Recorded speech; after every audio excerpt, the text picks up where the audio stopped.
मेरे प्यारे दोस्तों, आज के इस एपिसोड में एक नई मूवी है जिस मूवी का नाम है अंधेरी रात की सुहागन। दोस्तों, आइए इस मूवी की भूमिका आपके सामने हम पहले पेश करेंगे, फिर मूवी को आपके सामने हम प्ले करेंगे। अंधेरी रात की सुहागन मूवी के सुपरहिट हीरो अमिताभ बच्चन हैं, जिनका उपनाम साधु बाबा है। दोस्तों, इस मूवी की अभिनेत्री माधुरी दीक्षित हैं, जिनका उपनाम चंद्रलेखा है। और इस मूवी के असिस्टेंट हीरो अक्षय कुमार हैं, असिस्टेंट हीरोइन रवीना टंडन हैं और मूवी के खलनायक काल भैरव हैं। आइए दोस्तों, मूवी को आपके सामने हम पेश कर रहे हैं। एक घना रहस्यमय जंगल, जहां हर ओर शांति और रहस्य फैला हुआ है। उस जंगल के मध्य में एक छोटी सी कुटिया है, जहां एक साधु बाबा वर्षों से तपस्या कर रहे हैं। वे दिन रात भगवान शिव की आराधना में लीन रहते हैं। वहीं चंद्रलेखा एक सुंदर, खूबसूरत, निर्दोष ग्रामीण युवती है, जो जंगल में जड़ी बूटियों की तलाश में रोजाना जाती हैं और जंगल से जड़ी बूटियों को इकट्ठा करके अपने घर को लाती हैं। एक दिन चंद्रलेखा जंगल के बीचों बीच पहुंचती है। वहां जड़ी बूटियों को ढूंढ रही होती है।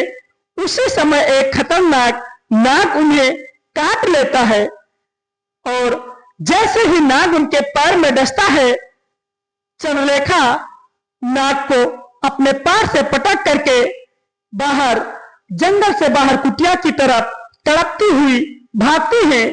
भागते हुए चंद्रलेखा कुटिया के पास ही बेहोश होकर गिर जाती है। बाबा तपस्या में ध्यान मग्न होते हैं। जब बाबा की आंखें खुलती हैं तो देखते हैं कि एक खूबसूरत नौजवान लड़की बेहोश अवस्था में पड़ी हुई है। बाबा को तुरंत पता चल जाता है कि इस लड़की को सांप ने डसा है। बाबा तुरंत बांसुरी को लाते हैं और बांसुरी से खूबसूरत ध्वनि निकालते हैं। उस ध्वनि को सुन करके नाग पुनः जंगल से वापस लौटता है और चंद्रलेखा के जिस पैर में काटता है, नाग विष को पुनः अपनी मुंह में खींच लेता है और वापस जंगल की ओर लौट जाता है।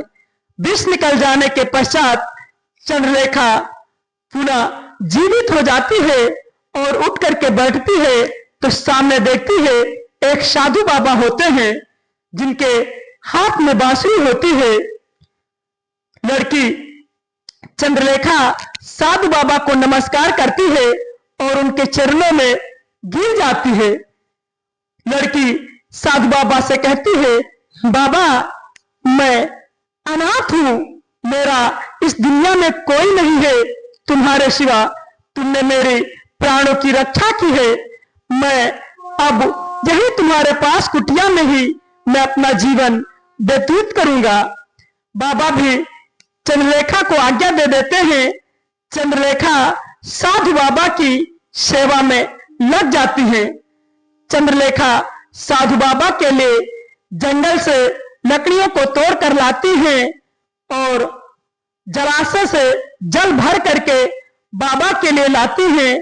कंदमूल फल बाबा को तोड़ कर लाती हैं और अपने हाथों से खिलाती हैं। चंद्रलेखा बाबा की कुटिया को बड़े प्यार और सहज स्वभाव से फूलों से सजाती हैं। वहीं बाबा तपस्या में ध्यान मग्न रहते हैं। एक दिन चंद्रलेखा बाबा के साथ बैठी हुई होती हैं और बाबा से कहती हैं, बाबा, मेरी इच्छा है कि मैं तुम्हें अपना जीवन साथी बना लूं। बाबा संकोच करते हुए कहते हैं, चंद्रलेखा, जब से तुम इस कुटिया में रहने लगी हो, तुम्हारी खूबसूरती की वजह से मेरी तपस्या भग्न होने लगी है। मेरी भी इच्छा है कि मैं तुमसे शादी कर लूं। दोनों एक रात सो रहे होते हैं कुटिया के पास।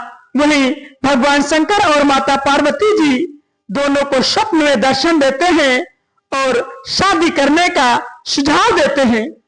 सुबह होते ही चंद्रलेखा और साधु बाबा पीपल के वृक्ष के नीचे जा करके एक दूसरे के गले में शादी का वरमाला पहनाते हैं। चंद्रलेखा बाबा की तरफ देखती है और मुस्कुरा रही होती है। वहीं बाबा भी अपनी कसक भरी नजरों से चंद्रलेखा को देखती हैं और मुस्कुरा रहे होते हैं। दोनों शादी करने के पश्चात कुटिया में रहने लगते हैं। बाबा तपस्या में मग्न हो जाते हैं तो चंद्रलेखा उनकी सेवा में जंगल से फूलों को तोड़ करके लाती है और माला बनाती है और लकड़ियों का गट्ठर लाती है, खाना बनाती है और बाबा को खिलाती है। दोनों का गृहस्थ जीवन बहुत अच्छे तरीके से व्यतीत हो रहा होता है। धीरे धीरे चंद्रलेखा गर्भवती हो जाती है। बाबा जब देखते हैं कि चंद्रलेखा गर्भवती हो गई है तो खुशी से झूम उठते हैं और चंद्रलेखा का हाथ पकड़कर नदी के पास ले जाते हैं और नदी के किनारे बैठ करके चंद्रलेखा के गर्भ पर अपना हाथ फेरते हैं और वातावरण को देख करके काफी खुश हो जाते हैं। वहीं कुछ समय पश्चात चंद्रलेखा एक खूबसूरत बच्चे को जन्म देती है। बाबा बहुत ही खुश होते हैं अपने छोटे से बच्चे को देख करके। बाबा उस छोटे से बच्चे का नाम अक्षय रखते हैं। अक्षय धीरे धीरे बड़ा होने लगता है। बाबा अक्षय को घुड़सवारी करना सिखाते हैं, धनुर्विद्या सिखाते हैं। वहीं वो सारे कौशल में निपुण हो जाता है। पुत्र बड़ा हो जाता है और अपने माता पिता की सेवा में संलग्न हो जाता है।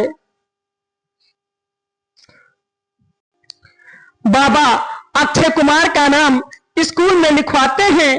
अक्षय कुमार घोड़े पर सवार होकर के रोजाना स्कूल को जाता है। स्कूल में उसकी मुलाकात होती है एक तेज तर्रार लड़की जो रवीना टंडन होती है। रवीना टंडन हमेशा मोटरसाइकिल पर सवार होकर स्कूल को आती है। अक्षय और रवीना की आंखें मिलती हैं। दोनों में एक अलौकिक प्रेम शुरू हो जाता है। लेकिन रवीना की सच्चाई धीरे धीरे सामने आती है। वो कोई साधारण लड़की नहीं बल्कि स्वयं काल भैरव की पुत्री है। जब काल भैरव को अपनी बेटी के प्रेम की जानकारी मिलती है तो काल भैरव क्रोधित हो उठता है। वो जंगल में साधु बाबा से युद्ध करने के लिए आता है।